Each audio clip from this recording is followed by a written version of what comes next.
I've spent countless hours debating whether to share this story. Even now, my hands tremble as I type this, and the constant sound of running water in my apartment, which I can't seem to stop no matter how many plumbers I call, serves as a permanent reminder of what happened. I need to warn others about what's lurking behind seemingly perfect profile pictures on dating apps. I live in a small coastal town in Oregon, known for its rocky beaches, persistent fog, and strange maritime folklore.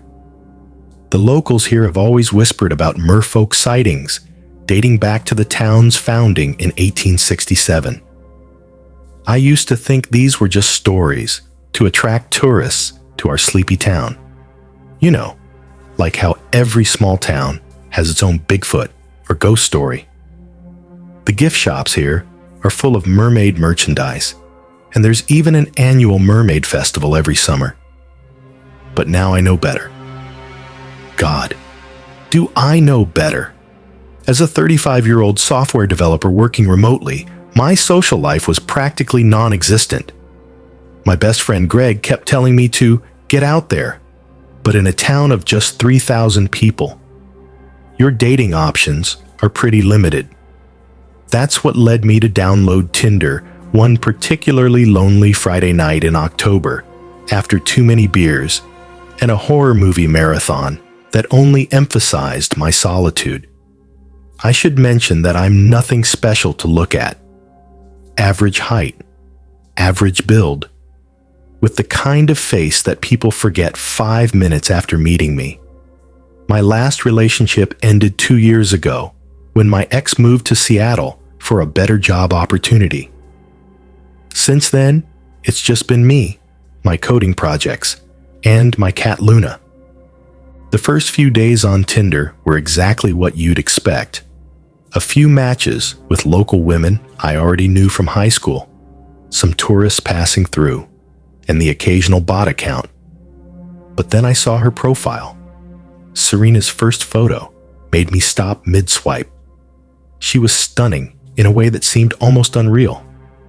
Long, silvery blonde hair that appeared to move in an unfelt breeze, pale skin with an almost pearlescent quality, and eyes that seemed to shift between green and blue depending on the angle. Her bio was simple: looking for my other half, water sign preferred, love midnight swims and deep conversations. I almost swiped left, assuming she was either fake or one of those Instagram influencers just looking for followers. Someone like her wouldn't be interested in someone like me. But something compelled me to swipe right. Maybe it was the beer, maybe it was desperation, or maybe it was something else, something that had already marked me as its prey. We matched instantly. Her first message came seconds later. "I've been waiting for you, Brian." I hadn't even told her my name yet. When I pointed this out, she quickly followed up with, "It's in your bio, silly. I love how you work with computers, all that logic and binary, ones and zeros, like the ebb and flow of tides." Something about that response should have set off alarm bells. But instead, I found myself drawn into one of the most engaging conversations I'd had in years. Serena seemed to know exactly what to say to keep me interested. We talked about everything from ancient maritime histories to modern encryption protocols. She had this way of making complex subjects sound like poetry. After 3 days of constant messaging, she suggested we meet at the Sirens Call, an upscale seafood restaurant on the pier. I agreed, ignoring the fact that I'd have to dip into my savings to afford it. I also ignored the fact that she chose 11 p.m. as our meeting time, claiming she preferred the romance of the late hour. The night of our date, the fog was thicker than usual, and the moon was full and heavy over the water. The restaurant's exterior lights created halos in the mist, and the sound of waves seemed louder, more rhythmic than normal. Serena was already there when I arrived, wearing a shimmering silver dress that seemed to flow like water around her. Here's where things started getting strange. Throughout dinner, I noticed little things that didn't quite add up. Her skin had a slight blue undertone in certain lights. When she laughed, it sounded like water trickling over rocks. She didn't actually eat any of her food. She just moved it around her plate while asking me intensely personal questions about my family, my fears, and whether anyone would notice if I went away for a while. I should have run right then. But something about her presence made everything feel dreamlike. When she spoke, her voice seemed to bypass my ears and go straight to my brain. I found myself telling her things I'd never told anyone, about my lonely childhood, my fear of deep water ever since my uncle drowned, even the recurring nightmare I had about drowning in my own bed. After dinner, she suggested a walk on the beach. The rational part of my brain weakly protested. It was nearly 1 a.m. The fog was dense, and the temperature had dropped significantly. But her hand was on my arm, and her touch sent waves of warmth through my body despite her cool skin. As we walked along the shoreline, I noticed something odd about her footprints in the wet sand. They seemed wrong somehow. It took me a moment to realize they weren't quite human-shaped. Before I could get a better look, a wave would conveniently wash them away. "Would you like to swim?" she asked suddenly, her voice carrying over the sound of the waves with unnatural clarity. "It's freezing," I protested, "and dark, and Jaws might be out there.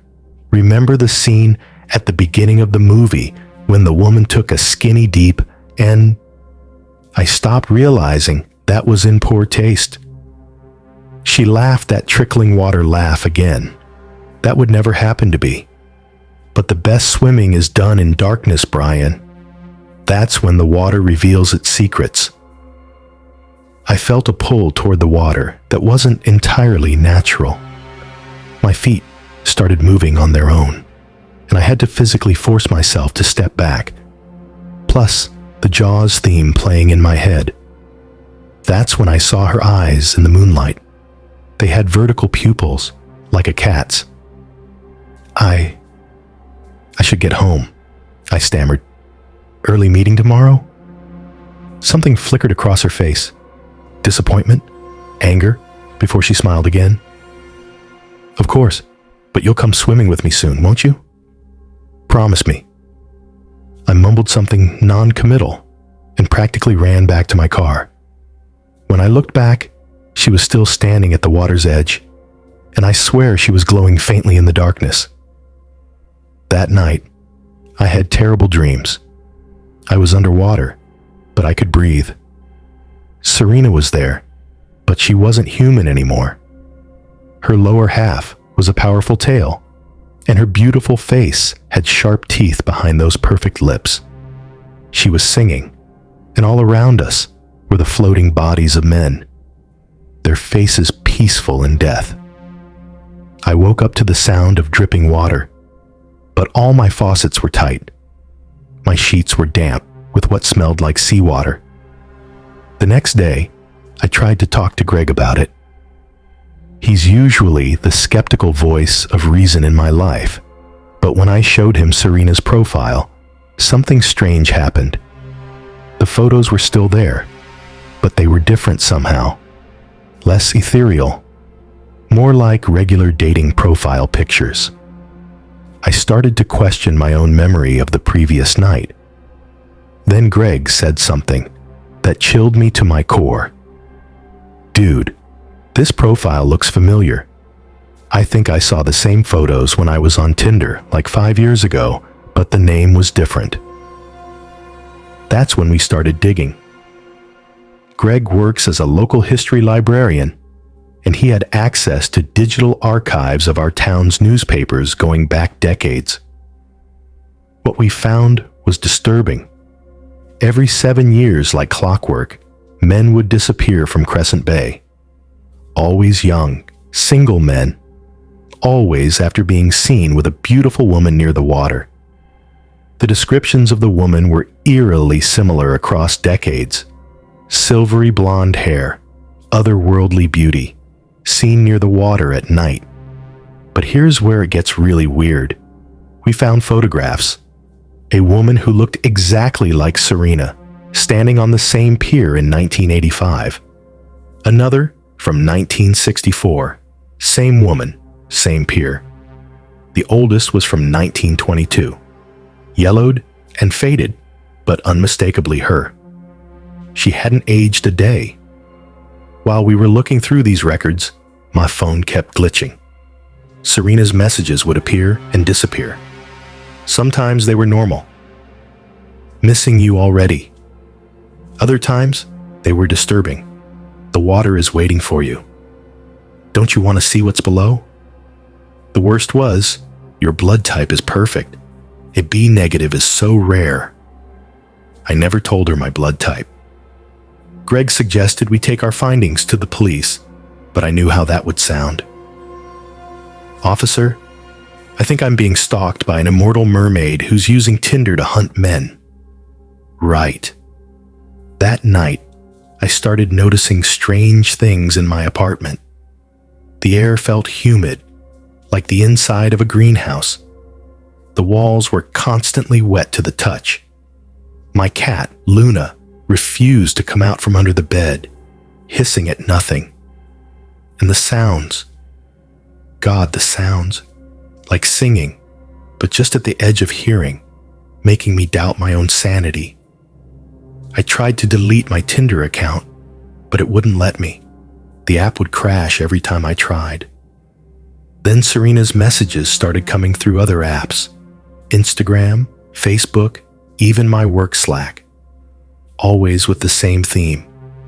Come swim with me. Things came to a head when Greg disappeared. He had gone to the pier to take photos of the spot where Serena had appeared in all those historical pictures. He texted me just one word, holy, followed by a photo that made my blood run cold. In the image, taken at sunset, you could see multiple feminine figures in the water, but their lower halves weren't human. The photo was blurry, but clear enough to see their tails breaking the surface. That was 3 days ago. The police found his car still parked at the pier, his phone floating in the water. They're calling it another unfortunate swimming accident. Crescent Bay has a lot of those, apparently. Last night, I got one final message from Serena. He wasn't the one I wanted. You are. Don't make me come get you. I'm writing this from a motel in Idaho, as far from the ocean as I could get in 3 days of driving. But I know it won't be enough. The bathroom faucet has been running non-stop since I checked in, even though it's turned off. The water smells like salt. Before I left, I did one last desperate search and found an old man, Raymond Ripple, whose grandfather was one of the few who'd encountered them and survived. He told me why they take men. It's not just for food or sport. They need human DNA to maintain their human forms, to keep adapting through the ages. That's why they've moved from singing on rocks to using dating apps. They evolve, they adapt, and they're spreading. They used to be confined to the seas, Raymond told me, his hands shaking as he lit his pipe. Now they can access any water source. Every pipe, every drain, every swimming pool is a potential gateway. And once they've marked someone... He didn't finish the sentence. I asked him how his grandfather survived. He didn't, Raymond said quietly. He lived to tell the tale, but they poisoned him somehow. Every time it rained, his old wounds would reopen. He died drowning in his own bed during a thunderstorm. I'm telling you all this as a warning. If you're on dating apps and you match with someone too perfect, too eager to meet near water, too interested in your background and family situation, unmatch immediately. Block them. Run. But for me, I know it's too late. The bathroom mirror is fogging up now, and I can hear that familiar trickling laugh coming from the drain. The water from the faucet is rising, defying gravity, taking shape. I know it's not just water anymore. My phone just lit up with a new notification. It's a Tinder message from Serena. Found you. I'll try to fight, but if you're reading this, at least you'll know what happened to me and why you should never swipe right on a mermaid. This is my final warning. They're real. They're evolving, and they're using our technology against us. Be careful out there, and whatever you do, don't go swimming at night. Update. The motel manager found this document on a waterlogged laptop in room 237. The resident, Brian Peters, was never found. Local police report the room was completely flooded, with strange scales found on the bathroom floor. The case remains open.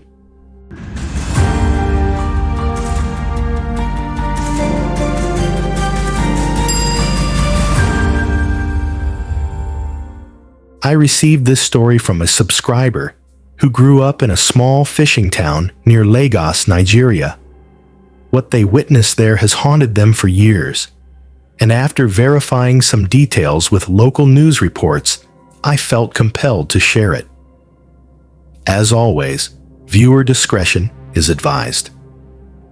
In 2019, Adebayo was considered the most successful fisherman in Makoko.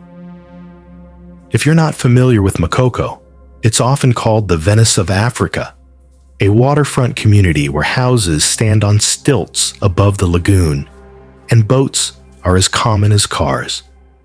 The locals there have always had a deep respect for water spirits, particularly Mami Wata, but Adebayo was different. He was educated abroad and viewed such beliefs as mere superstition. That changed one night in August, during what should have been a routine fishing trip.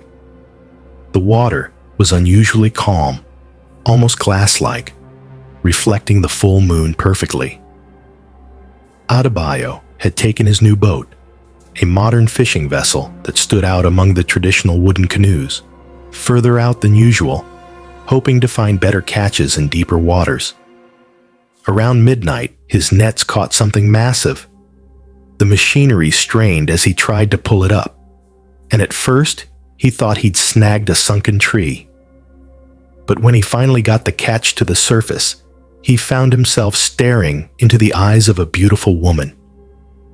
According to Adebayo's account, she had skin that seemed to shimmer like black pearls and hair that moved like living seaweed. Where her legs should have been, there was a powerful tail covered in scales that changed color like oil on water. But most striking were her eyes. They glowed with an inner light, like bioluminescent creatures from the deep. She identified herself as Mami Wata and made Adebayo an offer. She would make him a very wealthy man if he let her go. His nets would always be full, and he would find precious coral and ancient artifacts that would sell for millions. All she asked in return was his devotion and a simple promise. He must never marry a human woman. Adebayo agreed without hesitation. Even though he had the upper hand now, everyone knew of the powers of the mermaid. Seeing is believing. He didn't want to tempt fate. Within months, his success became legendary. He expanded from one boat to a fleet of 5. He built a modern house on solid ground overlooking the water. Local newspapers wrote about the rare black coral he discovered, which sold to collectors for small fortunes. Everyone wanted to know his secret, but he kept his promise and never told a soul. Then he met Yemi, a marine biologist studying the lagoon's ecosystem. She was brilliant, beautiful, and most importantly, she shared his modern worldview.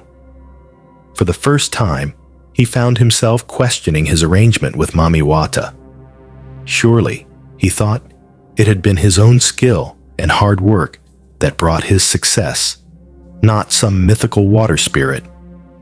Against the warnings of his crew, who had grown increasingly superstitious, Adebayo proposed to Yemi. The night before their wedding, the water in the lagoon turned red like blood. The old women in the community said it was a sign, but Adebayo dismissed their concerns and proceeded with the ceremony. That's when things began to unravel. First, his newest boat sank in perfectly calm weather. Then 2 more vessels disappeared with their entire crews. The authorities found no bodies, no wreckage. They simply vanished. His remaining boats caught nothing but rotting fish that fell apart in the nets.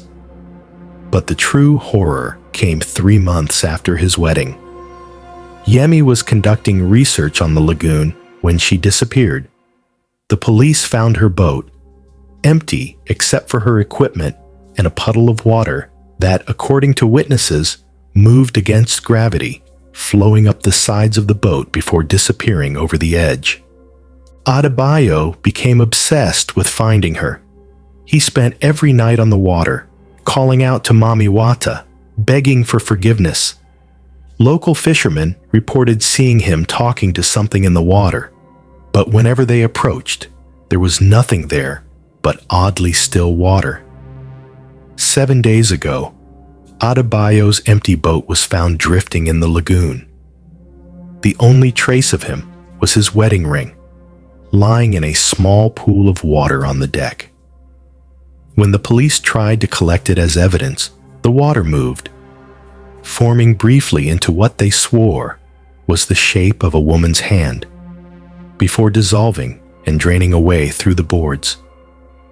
The elderly people of Makoko say that on quiet nights, when the moon is full, you can still hear 2 voices singing out over the water, a man and a woman, but not quite human. They warn young fishermen to be careful what promises they make to the water, because Mami Wata never forgets, and she never forgives. Some say it's just a story meant to keep young people respectful of the sea. But to this day, no one in Makoko will fish in the spot where Adebayo's boat was found, and local divers swear they sometimes see a strange light moving in the deep water, like 2 glowing eyes watching from below. Remember to like and subscribe for more true horror stories from around the world.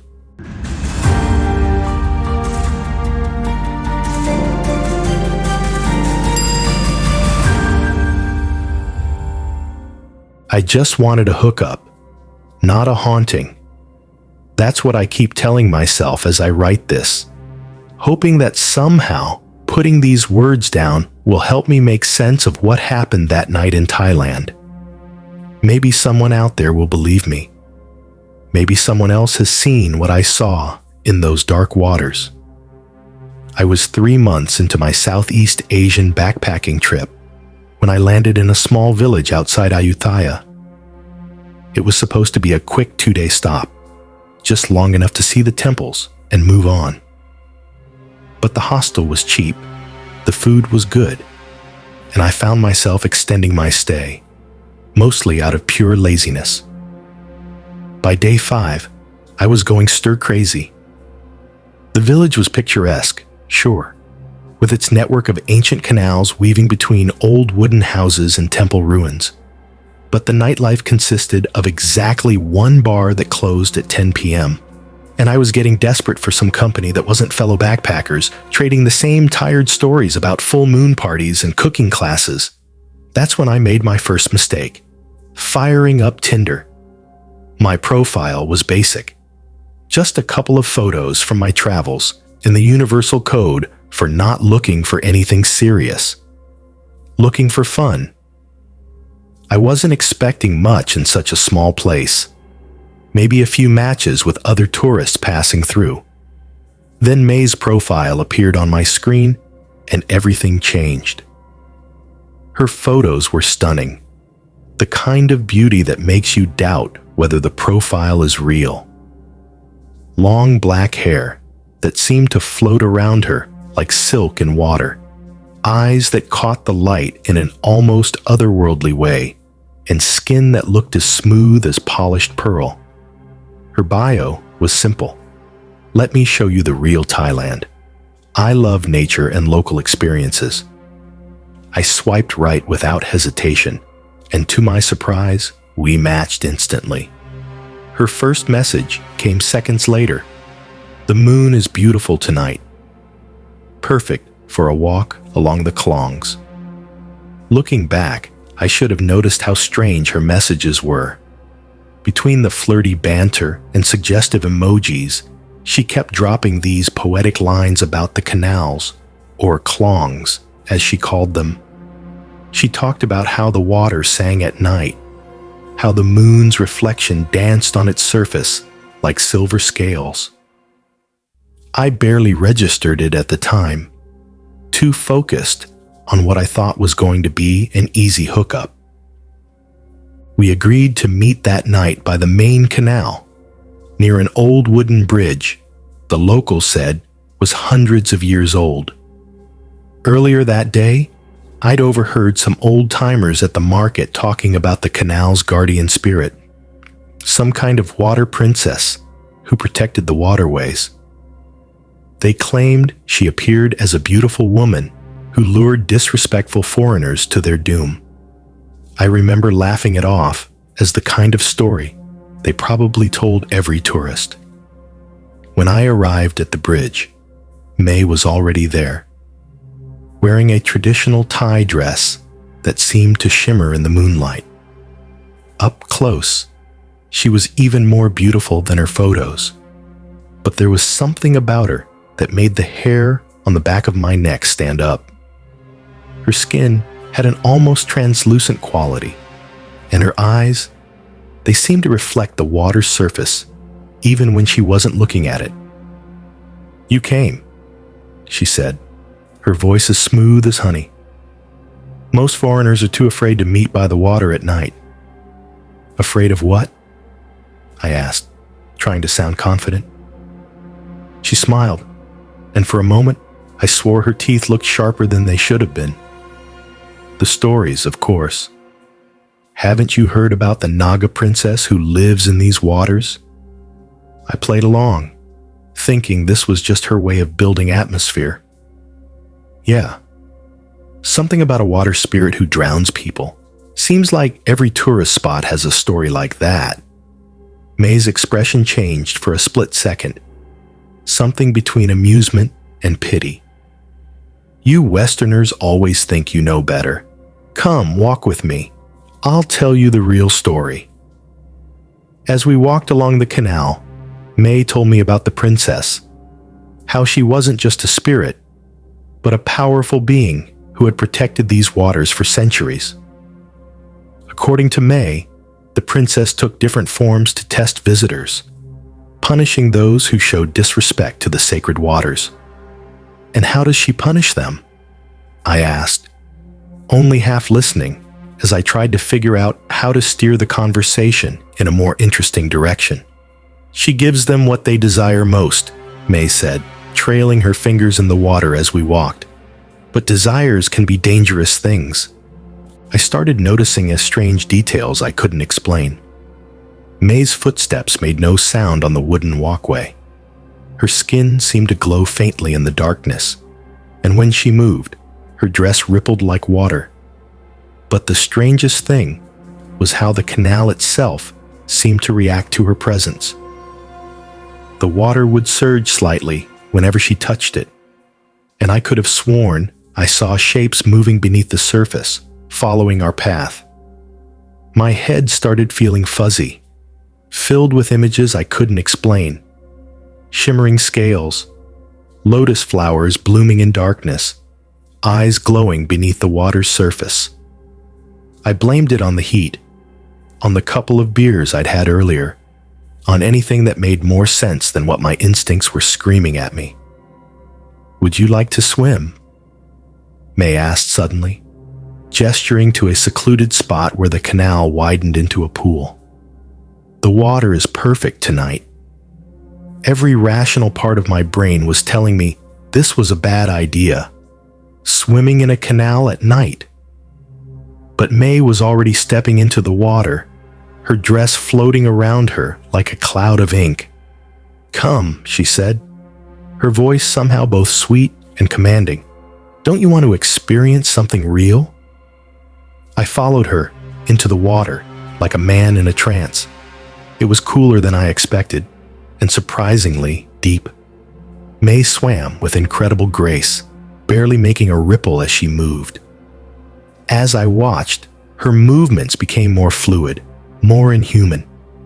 In the moonlight, I could see her skin beginning to change, taking on a silvery sheen that looked suspiciously like scales. That's when I saw them. Other faces in the water, beautiful and terrible at the same time. They had May's ethereal features, but with sharp teeth and eyes that glowed like underwater lanterns. I tried to swim back to the shore, but my legs wouldn't work properly. Looking down, I realized with horror that my skin was changing too, hardening into scales that caught the moonlight like pieces of glass. May's hand closed around my wrist, her grip impossibly strong. "You wanted a local experience," she said, her voice now carrying an echo that seemed to come from the depths of the canal itself. "You wanted something exotic, something to brag about to your friends back home. Well, you'll have quite a story to tell, if you survive to tell it."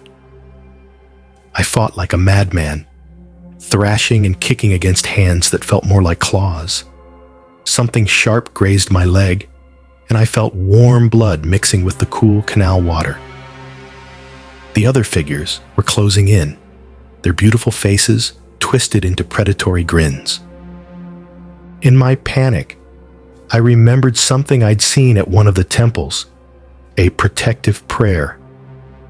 I started reciting it desperately, probably butchering the pronunciation, but something happened. The creatures hissed and drew back slightly, giving me just enough space to break free. I don't remember much about my escape. I know I cut my feet on something sharp as I scrambled out of the canal. I know I ran all the way back to my hostel, leaving a trail of bloodied footprints and canal water. The night guard looked at me like I was crazy, but he didn't say anything as I rushed past him. The next morning, I tried to tell the hostel owner what had happened. She just smiled sadly and suggested I'd had too much Sangsam whiskey. But when I described May, her expression changed. She hurried away, muttering something about disrespectful foreigners getting what they deserve. Later that day, at the only bar in town, I overheard some locals talking about another accident in the canal. A tourist had gone missing after meeting a beautiful woman for a date. They found his phone by the water, open to a dating app. The profile he'd matched with didn't exist anymore. I left Thailand the next day. I couldn't get out of that village fast enough, but leaving didn't end it. My skin still shimmers strangely in certain lights. Sometimes, when I'm near water, I feel a pulling sensation, like something's calling me back. And every time I open a dating app, I see her face for a split second before the screen loads. May, or whatever she really was, smiling that terrible, beautiful smile. So here's my advice. If you're traveling in Thailand and you match with someone too beautiful to be real, someone who talks about the water like it's alive, someone who wants to meet by the canal at night. Remember my story. Remember that some hookups aren't worth the risk. And remember that in some places, the old stories aren't just stories. They're warnings. I know nobody will believe me. Hell, I'm not sure I believe it myself sometimes. But on quiet nights, when I hear water running, I check my skin for scales. And I always swipe left.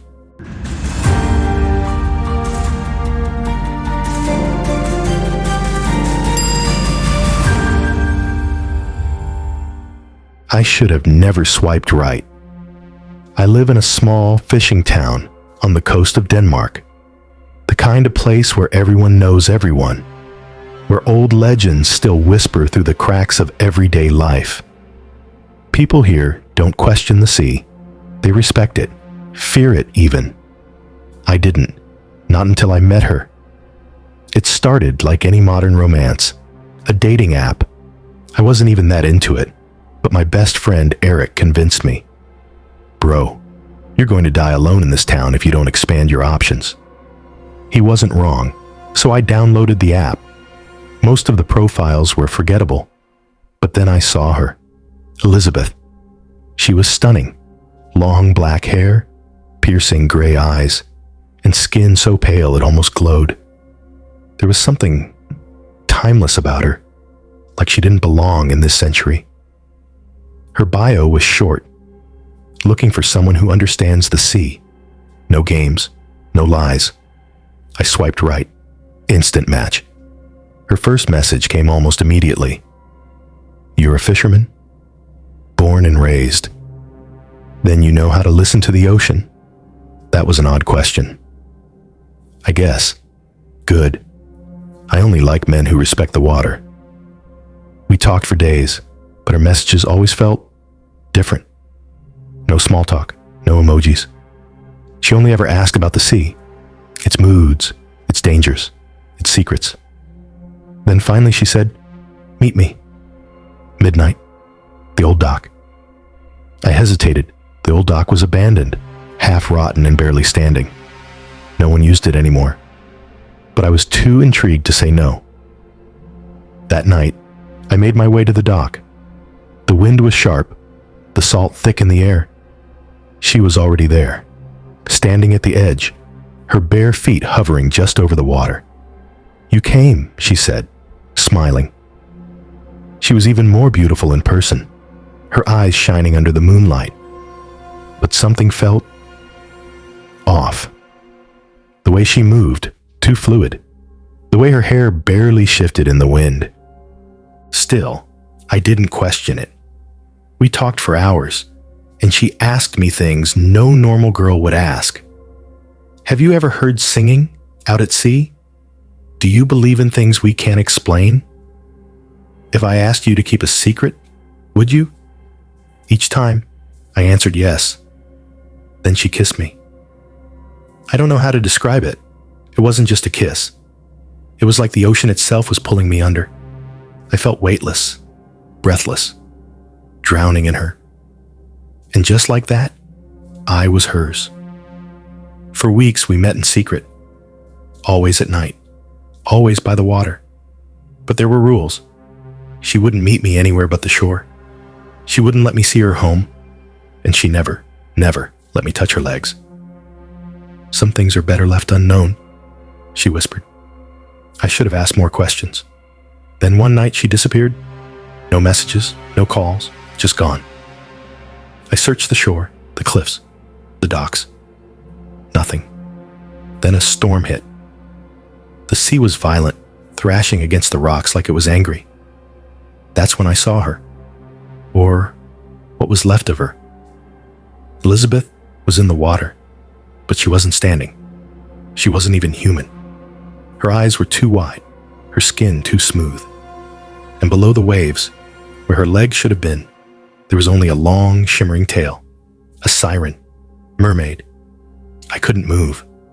You promised to keep a secret, she whispered. My mind raced. I hadn't told anyone, had I? Then I remembered, 2 nights ago, a bar in town. Eric laughing, asking me where I'd been sneaking off to. I met someone. Who? Just a girl. That was all I'd said. Just a girl. And now she was here. The dock trembled under me. The waves surged higher. "If you love me," she said, "come with me." She reached out a hand, her nails long and sharp, her mouth stretching just a little too wide. For a moment, I almost said yes, but something inside me screamed, "Run." I turned and ran. The last thing I heard was her voice, not screaming, not cursing, singing. A soft, haunting melody, wrapping around my mind like a noose.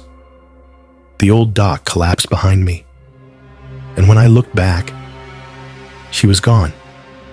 But sometimes, late at night, when the tide is high, I swear I can still hear her song, waiting.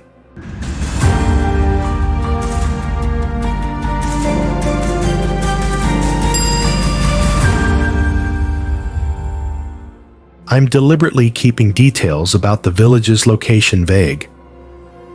After what happened there, the last thing I want is to lead more victims to those waters. All I'll say is it's somewhere in Jiangnan, where ancient rivers weave through mountains like silk threads through fabric. The moment that led me there still haunts me. I was sketching waves at Baker Beach, the San Francisco fog rolling in thick that morning. Marie, my little sister, was collecting shells near the water. I remember her red sweater bright against the mist, her black hair whipping in the wind.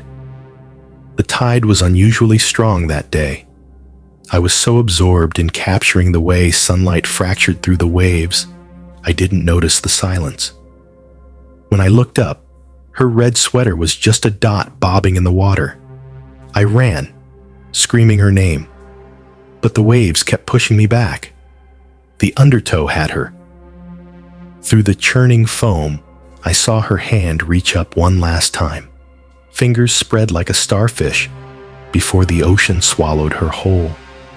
They never found her body, just her jade pendant, washing up 3 days later, its green surface gleaming like wet sea glass. 6 months later, I found myself in a remote village in Jiangnan. The locals called their region the Cradle of Silk, where 3 ancient rivers meet beneath mountains that look like sleeping dragons. I rented a studio there, telling everyone I came to study traditional silk weaving. Nobody needed to know about the guilt that followed me across the Pacific, or how my hands shook every time I tried to paint. The village grandmother, Apo, warned me my first night there. "The rivers here are hungry," she said, burning paper money for the water spirits. "They love artists most of all. The Jiaoren hunt them, weaving dreams into their minds until they forget which way is up." She told me about these water spirits, not mermaids, but ancient beings with 4 feet instead of fins, who could spin silk from moonlight and human inspiration. That's when the dreams started. Every night at 3:33 a.m., I'd wake to the sound of weaving, the phantom click-clack of an ancient loom. Sometimes I'd find puddles of water by my bed, despite all windows being closed. My skin developed a permanent chill. I started using dating apps just to feel less alone. That's how I met Lynn. Her profile appeared at exactly 3:33 a.m. Her photo like a classical painting come to life. We messaged for weeks. She knew things about silk weaving that I'd never found in any book. Secrets about binding souls into patterns, about threads that could capture memories. Our first meeting was by the river at dusk. Lynn wore a silk dress that moved like living water, her long hair threaded with tiny pearls that looked like trapped tears. Her skin had this luminous quality, like moonlight through ice. When she smiled, I forgot how to breathe. We began meeting every night. She taught me ancient weaving techniques, her cool fingers guiding mine through complex patterns. My art transformed. Galleries that had ignored me started calling. My silk paintings seemed to ripple in certain lights, and collectors reported strange dreams after purchasing them. But things started changing. I'd lose time, finding myself knee-deep in the river with no memory of walking there. In mirrors, my skin looked almost translucent. The river's voice grew louder in my dreams, speaking in Marie's voice. The truth unraveled the night Lynn took me to a hidden cove. She unwrapped her silk shawl, offering it to me. In the water's reflection, I saw her true form. 4 legs instead of 2, skin like polished jade, eyes deep as drowning. The silk in my hands was woven from artists' lost dreams, their dissolved inspirations. Your sister knew what we were, Lynn whispered, her voice like water over stones. That jade pendant wasn't jewelry, it was a hunter's tool. Your family has hunted my kind for generations. Now, you'll help me lure them back. I run an art gallery in New York now. My paintings sell for small fortunes. Critics call them hypnotic and transformative. They don't know that each brushstroke is a trap, each silk thread a snare. My clients become obsessed, drawn one by one to seek inspiration in a village whose name I'll never share. Sometimes, in my bathroom mirror, I see my feet turning to water. Sometimes, I hear Lynn's laughter in the tap. The river's magic flows through my art now, calling new victims to those ancient waters. If you're an artist in China, and you find yourself drawn to old rivers, if you match with someone whose photos seem to change when you're not looking, if you wake at 3:33 a.m. to the sound of weaving, remember my story. Remember that inspiration sometimes comes with a price too terrible to pay. The river remembers. The river waits. And through my cursed art, the river still feeds.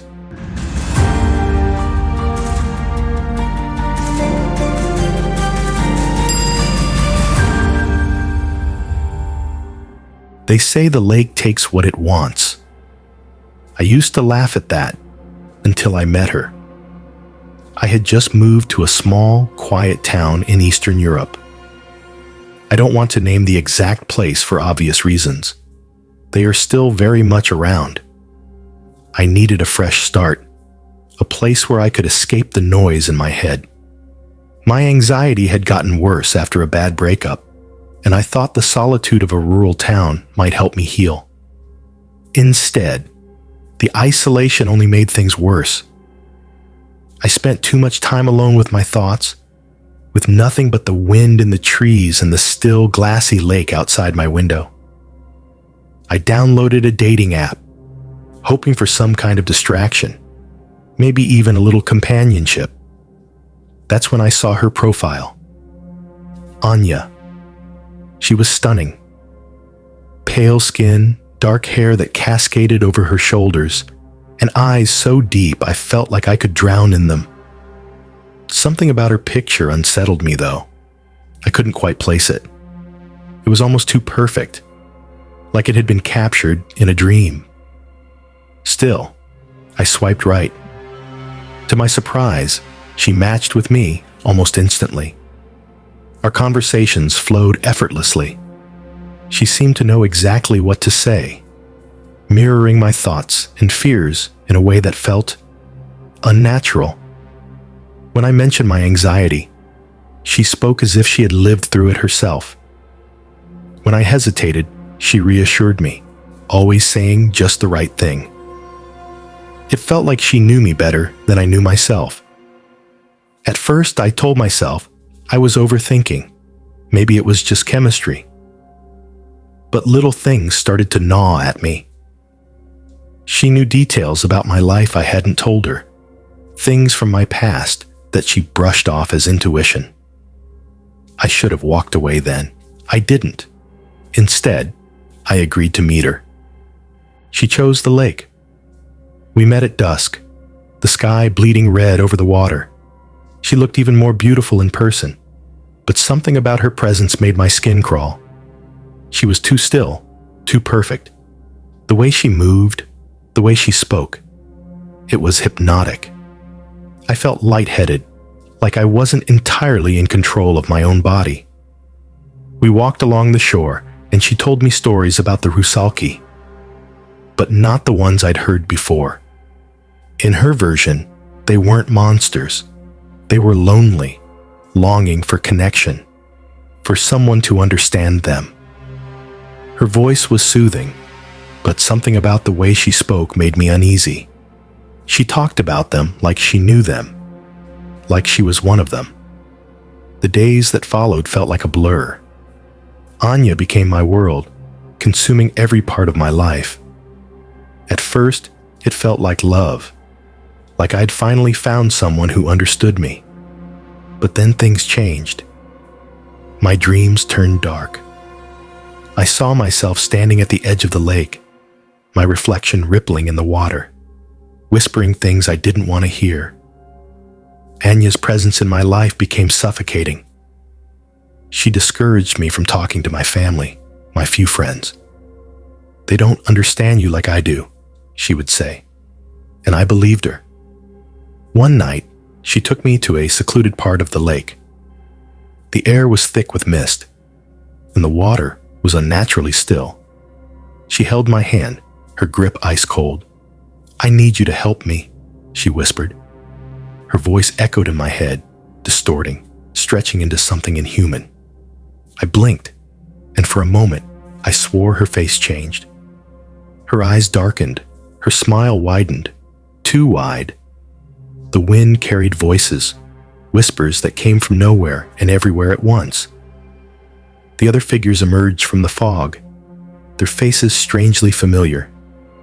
They weren't monstrous, not in the way the legends described. They looked like me, men who had once stood where I was standing now, trapped, lost. I tried to pull away, but Anya's grip tightened. Her smile never wavered. "Don't be afraid," she said, tilting her head. "You've been drowning for a long time, haven't you?" Something snapped inside me. A memory surfaced. Something small, insignificant, but undeniably real. Anya had told me once that she never left the lake, and yet she had described my apartment in perfect detail. She had known things no one could know. The stories, the isolation. It all clicked into place. She wasn't real. Or maybe she was too real. I wrenched my hand from hers and ran. The voices behind me grew frantic, desperate. The fog thickened, pulling at my limbs, but I pushed forward, my breath coming in ragged gasps. The moment I crossed the tree line, everything fell silent. I didn't stop running until I reached my apartment. When I finally dared to look back, the lake was still, empty, as if nothing had ever happened. I deleted the app that night. Days passed, and the fog in my mind began to lift. I started reconnecting with my family, my friends. I forced myself to believe that Anya was just a manifestation of my own loneliness, my own fears. But sometimes, late at night, I hear whispers from the shore. They call my name. And sometimes, when I dream, I see her face in the water, smiling, waiting. But there was one last thing, a detail I can't shake. The last time I looked at my phone, just before I deleted the app, I noticed something. Anya's profile was still active, and it had changed. The picture was different now. No longer was it the perfect dreamlike photo that had drawn me in. It was me.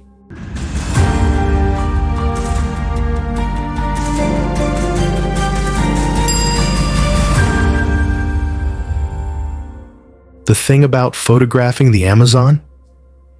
Sometimes it captures things that shouldn't exist. I learned this the hard way during what was supposed to be a simple wildlife documentary project last summer. I'm sharing this story now because I need someone else to know what's out there, even though I destroyed the evidence.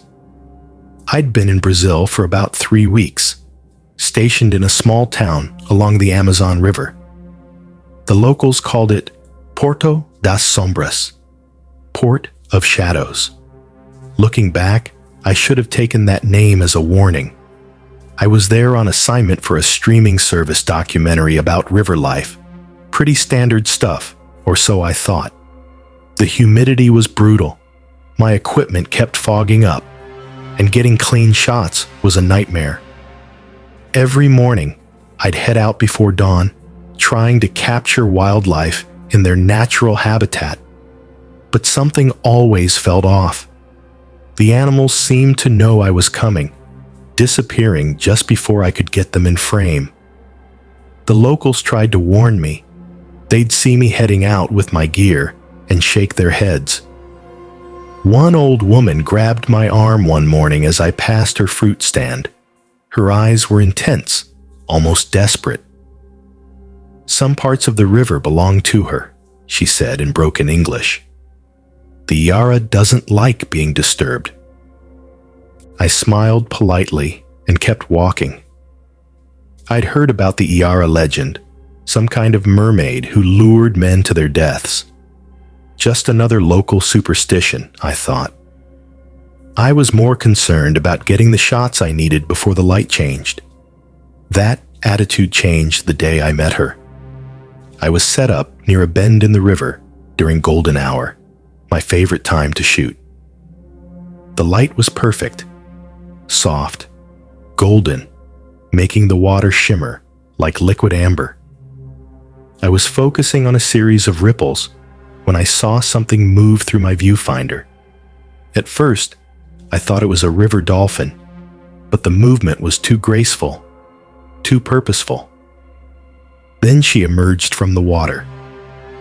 Looking back, I should have questioned why a woman would be swimming alone in this remote stretch of the Amazon. But when Janina first appeared, all I could think about was how perfectly she fit into the scene. Her dark hair cascaded down her shoulders, water droplets catching the light like diamonds. Her movements were hypnotic, too fluid, too perfect, but I didn't register that then. "You won't find what you're looking for here," she said, her voice carrying clearly across the water. "I know better places." I lowered my camera. "You know the area?" She smiled, and something in my chest tightened. "I know every bend, every shadow, every secret this river holds." That should have been my first red flag. Nobody knows every secret of the Amazon. But she offered to help, and I was desperate for good footage. Plus, I won't lie, she was stunning. The kind of beautiful that doesn't seem quite real, like a painting come to life. Over the next few days, Janina showed me locations I never would have found on my own. Hidden pools, where caimans basked in the sun, secret grottos, where river dolphins played. My footage was incredible. Too incredible looking back. But strange things started happening when I reviewed the shots each night. Sometimes, in the background, I'd catch distortions in the water, movements that defied physics. Once, I swear, I saw something that looked like scales shimmer across Janina's skin when she gestured toward a particular spot. But when I replayed the footage, it was gone. She told stories while we worked, about the river, its spirits, its power, about the Iara, the water spirit who protected these waters. I noticed she never spoke of the Iara as a legend or myth, but as something real, present. "She's very protective of her domain," Janina said one evening, trailing her fingers in the water. "Men come here, thinking they can take what they want, but the river decides what to give and what to keep." A week into our collaboration, I was reviewing footage late at night when I noticed something in one of the frames. It was a shot of Janaína pointing out a spot across the river. In her reflection in the water, something was wrong. The shape wasn't human. I froze the frame, enhanced it. What I saw made my blood run cold. The reflection showed a creature, humanoid, but definitely not human. Scales glittered where skin should be, and what should have been legs merged into something else entirely. I confronted her the next day, showing her the footage on my camera's screen. Instead of denying it or making excuses, she just smiled. That beautiful, terrible smile. "You see more through your lens than most," she said. "Would you like to see more?" "There's one place I haven't shown you yet, the most beautiful of all, but we must go at midnight." I knew I should run. Everything in my body was screaming danger. But I'm a documentarian. Getting proof of something impossible, that's the dream, isn't it? So I agreed. The pool she led me to that night was hidden behind a curtain of vines. The water was black as ink, but somehow glowing from within. As I set up my camera, Janaína waded in. "Join me," she said. "See what your camera sees." Through my viewfinder, I watched her change. It started with her eyes. They began to glow with an internal light. Then her skin.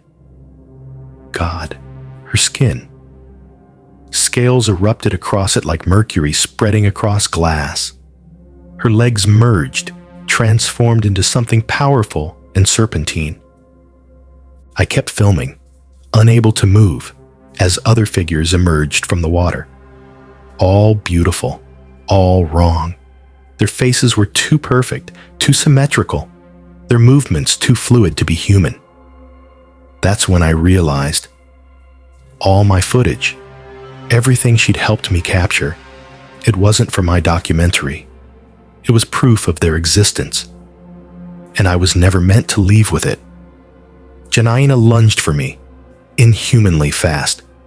Her hand caught my ankle, and it was like being grabbed by living ice. Through the viewfinder, I could see her true form clearly now, beautiful and terrible, a predator perfectly evolved for her environment. In desperation, I triggered my camera's flash, firing it directly into her eyes. She screamed, a sound no human throat could make, and her grip loosened. I ran. I ran like I've never run before, crashing through the jungle, expecting every second to feel those cold hands grab me again. I made it back to town, but my camera was gone, lost somewhere in the panic. Most of my memory cards too. But one survived, the one with the footage from that final night. I watched it once, just to be sure I hadn't imagined it all. The transformation was there, captured in perfect 4K, proof of something impossible. Then I deleted it. Some things shouldn't be documented. Some secrets belong to the river, and there they should stay. I'm back home now, but I still dream about that black pool, about Janaína's true form, captured in my viewfinder. Sometimes, when I wake up, my room smells like river water. And sometimes, just sometimes, I hear a voice that sounds like hers, calling me to grab my camera and come back to the Amazon. But I won't, because I know now the locals weren't sharing superstitions. They were trying to warn me. And if you ever find yourself along the Amazon and a beautiful woman offers to show you the river's secrets, run. Run as fast as you can. Because what lives in those waters isn't human, and it's hungry for proof of its existence.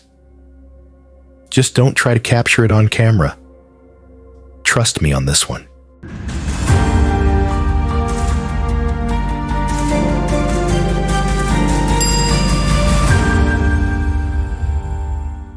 I came to Dublin because my coding skills were in demand, and my heart was in pieces. Finding your boyfriend in bed with your best friend has a way of making overseas job offers look particularly appealing. When the position at a major tech company landed in my inbox, it felt like the universe was throwing me a lifeline. Dublin wasn't what I'd imagined. Instead of quaint cobblestone streets, I found myself in Silicon Docks, surrounded by gleaming towers of steel and glass. My apartment overlooked the Grand Canal, where modern bridges arched over dark water. During my first week, I coded until my eyes burned, determined to prove I deserved this chance. That's when my team lead suggested I join the company's weekend hiking group. "You can't spend all your time behind a screen," she said, her Dublin accent making everything sound warmer. "We're heading to Howth tomorrow. Proper Irish coastline. Gets you out of your head." I almost said no. But my empty apartment felt like it was closing in on me, and the thought of another Saturday night alone made me want to scream. So I went. That's where I met him. He was waiting at the trailhead, leaning against his car with casual grace. Dark hair, eyes the color of storm clouds, and a smile that made my chest tight. He introduced himself as Liam, said he worked in cybersecurity. Strange that I'd never seen him around the office, but in a company this size, that wasn't unusual. The hike should have been brutal. All steep climbs and narrow paths along cliff tops. But Liam kept pace with me at the back of the group, telling stories about growing up near the sea. He knew everything about the coast, the hidden caves, the dangerous tides, the old legends. When he talked about the ocean, his voice changed, became deeper, more intense. It should have been a warning sign. Instead, it drew me in. We started getting coffee after that, then dinner. Late-night walks along the canal, where the water reflected the city lights like scattered stars. He was different from anyone I'd ever met. Brilliant when he talked tech, but with this old-world courtesy that made me feel cherished. When he touched my hand, it felt like electricity under my skin. "Come to Killiney with me," he said one evening. "There's a cove there you need to see. The locals say it's where the sea folk come to dance under the full moon." I laughed. Sea spirits? Really? His smile didn't quite reach his eyes. The old stories always have truth in them, sometimes more than we want to believe. I should have noticed how he never seemed to be around during office hours, how none of my colleagues mentioned him, how his technical knowledge seemed oddly dated. But by then, I was already falling. When he kissed me that night on the beach, his lips tasted of salt and secrets. The water was black under the moon when he led me to the cove. His hand in mine felt cool despite the summer night, but I blamed it on the sea breeze. We stood at the water's edge, waves lapping at our feet, and when he whispered, "Stay with me, I can show you wonders you've never imagined," my mind went places it hadn't dared go in months. His kiss was intoxicating, and I found myself responding with an intensity that surprised me. But as things heated up, as his hands moved across my skin, I felt something wrong, something alien. His skin wasn't just smooth, it was too smooth, with a texture that reminded me of scales. I pulled back, my eyes adjusting to the darkness. That's when I saw them. Iridescent patterns rippling across his shoulders, his eyes glowing green in the moonlight. Movement in the water caught my attention, and I looked up to see other figures emerging from the waves. Beautiful, terrible faces that were almost human, but not quite. I ran. Somehow, I made it back to my car, drove through the night with my hands shaking on the wheel. When I finally got home, I spent hours frantically researching Irish folklore. The Merrow, that's what the locals called them, weren't just pretty mermaids from children's stories. They were powerful sea creatures who could take human form, with male Merrow being particularly known for luring humans to the depths. The old tales described them as impossibly beautiful, with cold skin and eyes that reflected light like a cat's. Everything I'd noticed about him but dismissed. The stories also mention they were organized, patient, and hunted in groups, just like what I'd seen in that cove. The next morning, still trembling, I went to HR to look up Liam in the company directory. The man in the system photo, the real Liam from cybersecurity, was someone I'd never seen before. He'd been on extended leave in London for the past 3 months. I requested an immediate transfer to our London office, but that's not the end. Every time I open my laptop now, lines of code shimmer like scales. My dreams are full of dark water and his voice. Sometimes, on rainy nights, I catch myself looking up flights to Dublin. Because the thing about almost falling for something that isn't human, the horror isn't in discovering what they are. It's in realizing that even knowing the truth, even knowing they saw you as nothing but prey, part of you still remembers how it felt when they touched you. In my dreams, I see other women who came before me. Ambitious tech workers, all of us, brought to Dublin with perfect job offers. All gone now. Sometimes, I wonder if I actually escaped, or if this is just the next phase of whatever game they're playing. I haven't gone back. Not yet. I hope never. But the sea is patient, and whatever wore Liam's name that summer, it knows how to wait.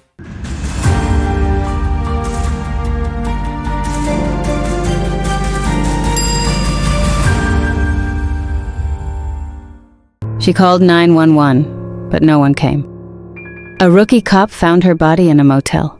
No witnesses, no backup, just blood and a phone still recording. The voice on that phone, it said, "Don't let him take me." I was supposed to protect her, but someone higher up wanted her gone. They shut me down. My partner got shot, and the guy calling the shots, he wore a badge too. That's when I learned justice doesn't wait for permission. Some cases stay with you. This one never left.